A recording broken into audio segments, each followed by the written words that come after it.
WBCS প্রিলিমিনারিতে 10 থেকে 15টি question MCQ হিসেবে এখান থেকে আসে, ভারতীয় সংবিধান থেকে আসে 10 থেকে 15টি কোশ্চেন, এবং মেন্সে প্রায় 100টির মতো কোশ্চেন এই ভারতের সংবিধান থেকে আসে।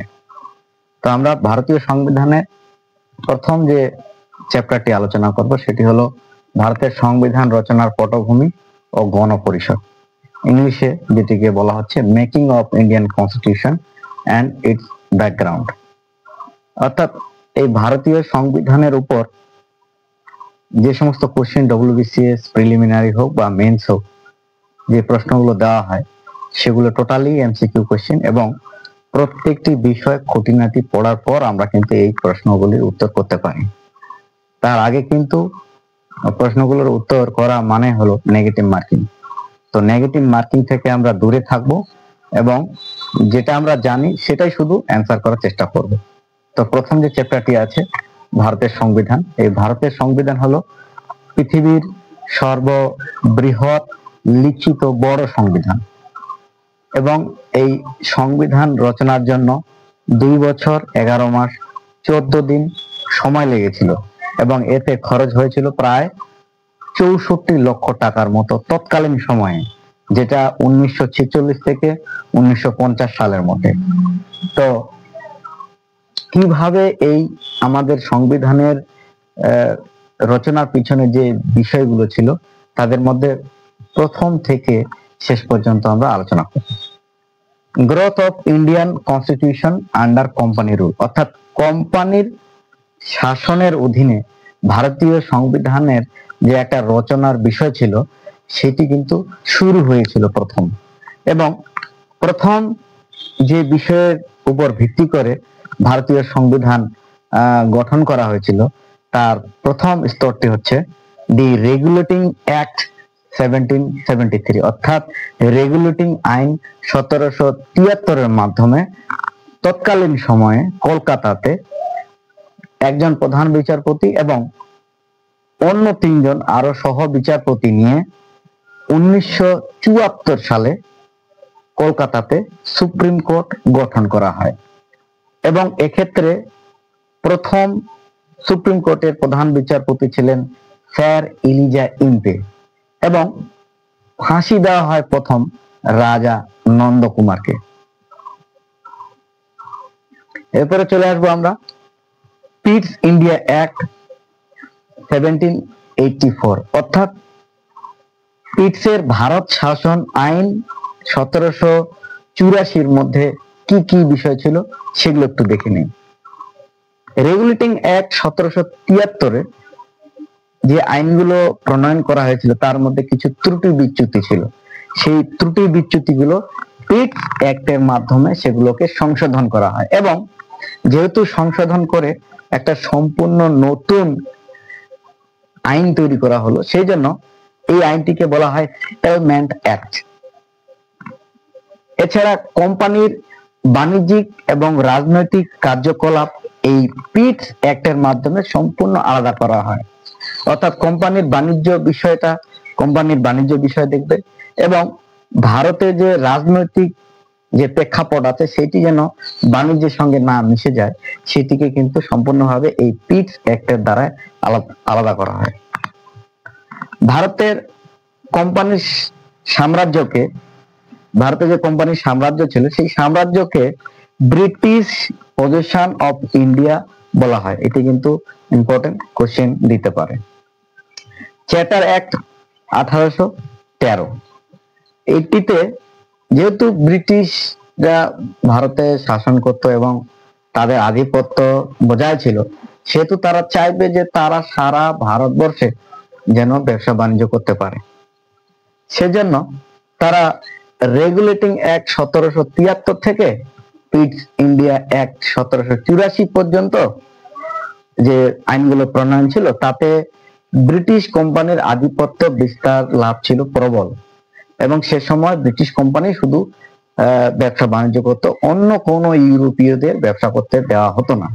কিন্তু পরে চ্যাটার অ্যাক্ট 1813 সালে কোম্পানির যে একচেটিয়া ব্যবসা বাণিজ্য সেটিকে বিলুপ্ত করে দেওয়া হয়, অর্থাৎ বন্ধ করে দিয়ে নতুন ইউরোপীয়রা যাতে বাণিজ্যের সুযোগ পায় তাতে সেই আইন প্রণয়ন করা হলো। এই গেল ইউরোপীয়দের অন্য ব্যবসায়ীদের ব্যবসা করতে দেওয়া। ভারতে কিন্তু আগে অন্যরা ব্যবসা করতে পারতো না, শুধুমাত্র ইংল্যান্ডের ব্রিটিশ নাগরিকরা শুধুমাত্র ব্যবসা করতেন। কিন্তু পরে ইউরোপের অন্যান্য যে ব্যবসায়ীরা ছিল, ওলন্দাজ, তারপরে আরো অনেকে আছে, সেগুলোকে কিন্তু ধীরে ধীরে ফরাসি, ওলন্দাজ এদের কিন্তু ব্যবসা করার জন্য চার্টার অ্যাক্ট 1813-তে সংশোধন করে তাদেরও ব্যবসার সুযোগ দেওয়া হয়।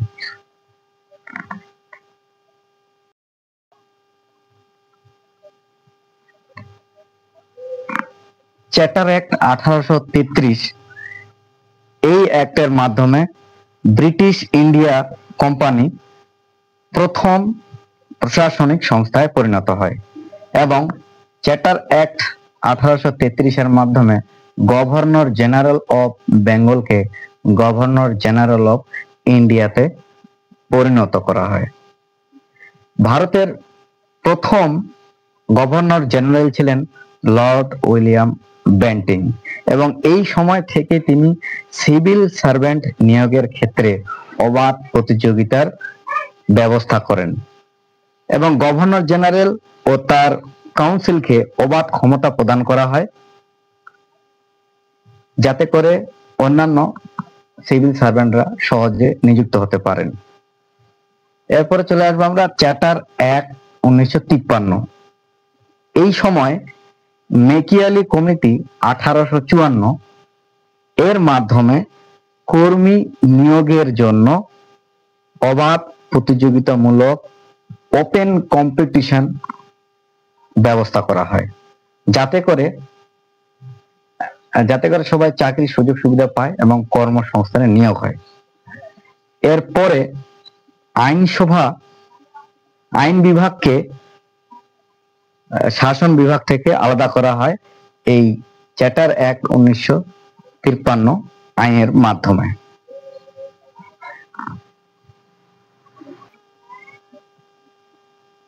দি ক্রাউন রুল অর্থাৎ মুকুট শাসন 1858 থেকে 1947 সাল পর্যন্ত এই শাসনকালটিকে বলা হয় মুকুট শাসনকাল।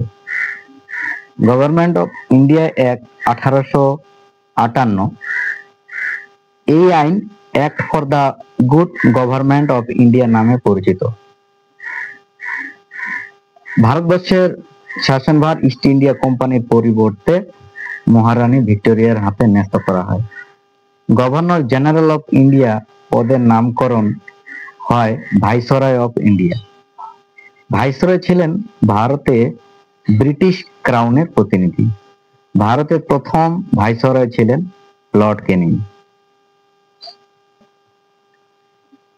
ইন্ডিয়া কাউন্সিল অ্যাক্ট 1861, এই আইনের মাধ্যমে ভারতীয় বিচার ব্যবস্থার সংস্কার সাধন করা হয়। কলকাতা, বোম্বাই ও মাদ্রাজ কোর্ট প্রতিষ্ঠিত হয়।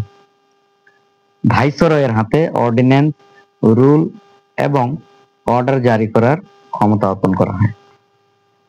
ইন্ডিয়ান কাউন্সিল অ্যাক্ট 1892, আইনসভাকে লেজিসলেটিভ কাউন্সিল বাজেট পর্যালোচনা করার ক্ষমতা প্রদান করা হয়।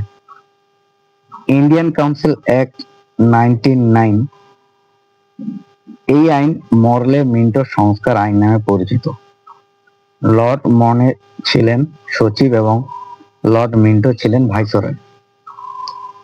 প্রাদেশিক সাম্প্রদায়িক ভিত্তিতে নির্বাচন ব্যবস্থা চালু হয়। মুসলিমদের জন্য পৃথক নির্বাচক মন্ডলী ইলেক্টোরেট গৃহীত হয়। লর্ড মিন্টোকে এই সাম্প্রদায়িক নির্বাচনের জন্য ফাদার অফ কমুনা ইলেক্টোরেট বলা হয়। সত্যেন্দ্র প্রসাদ সিনহা ছিলেন প্রথম ভারতীয় আইন সদস্য। তিনি লর্ড সিনহা নামে পরিচিত ছিলেন। Government of India act 1999,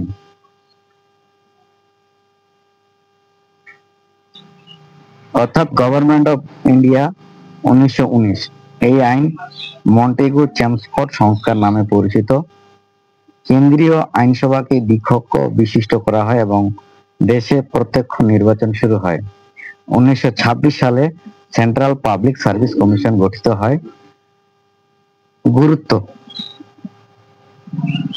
government of India 1919 এই আইনের গুরুত্ব ছিল। এই সময় সাইমন কমিশন গঠিত হয় 1927 সালে এবং রাওলাট আইন 1919 বিনা বিচারে শাস্তি এবং কারাদণ্ডের বিধান রাখা হয়।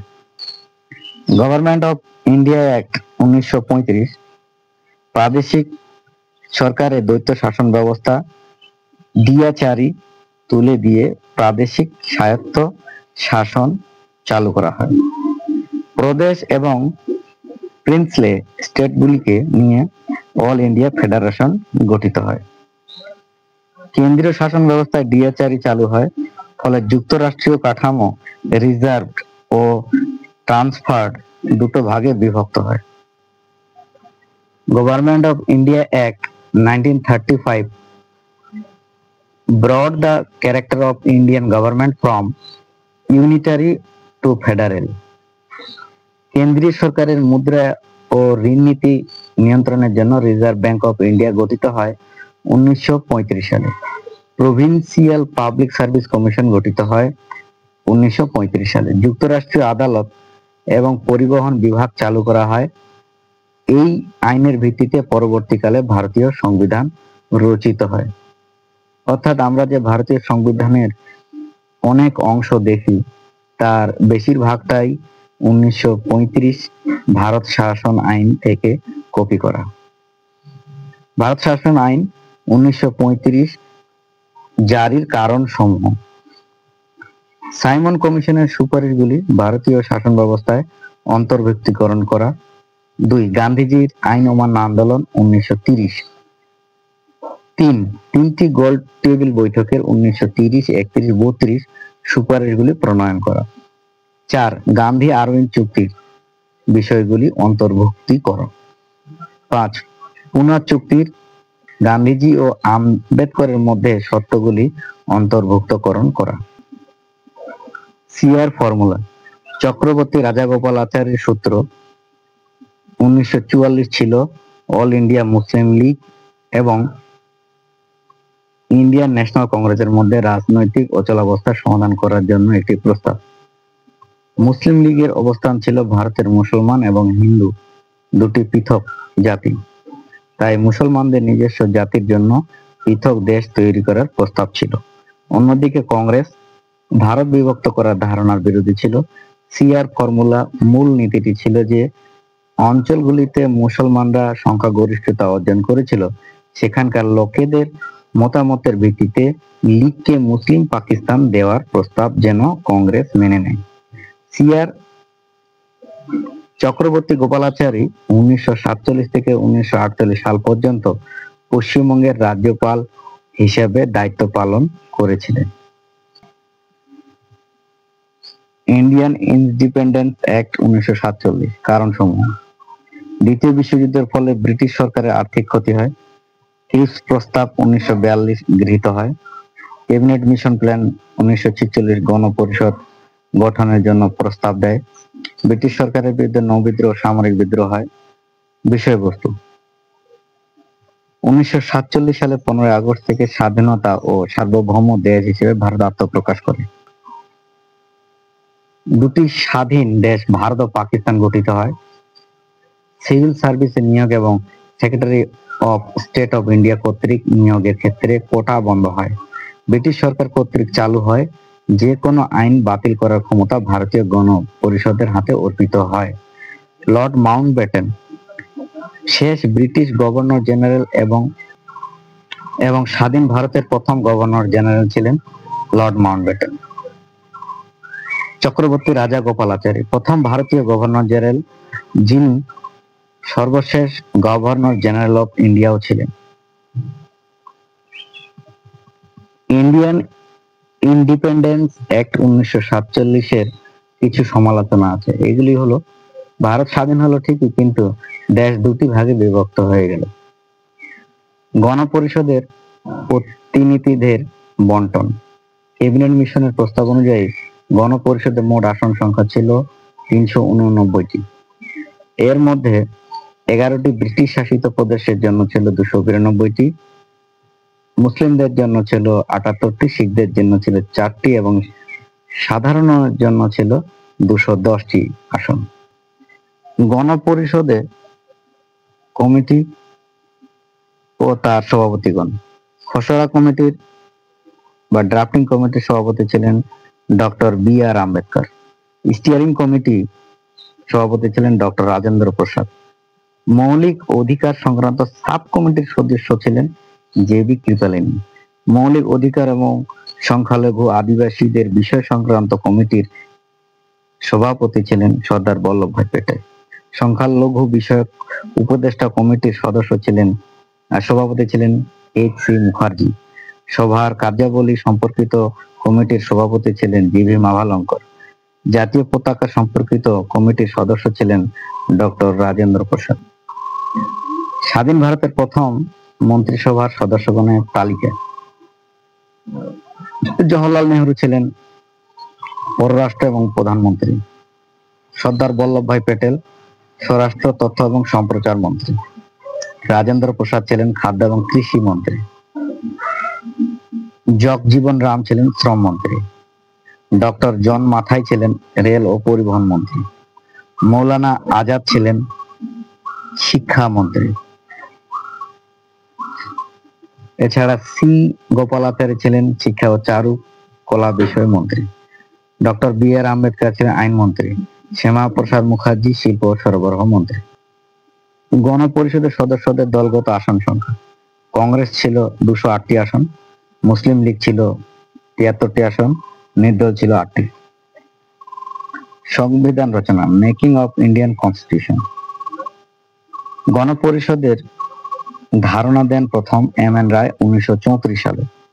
কংগ্রেসের পক্ষ থেকে গণপরিষদের গঠনের দাবি তোলা হয়েছিল 1935 সালে। সেই দাবি গ্রহণ করা হয় 1940 সালের আগস্ট মাসে। ভারতের সংবিধান রচনার জন্য গণপরিষদের গঠনের উদ্দেশ্য ব্রিটেনের শ্রমিক সরকার 1946 সালের 24শে মার্চ ক্যাবিনেট মিশন ভারতে পেশ করা হয়।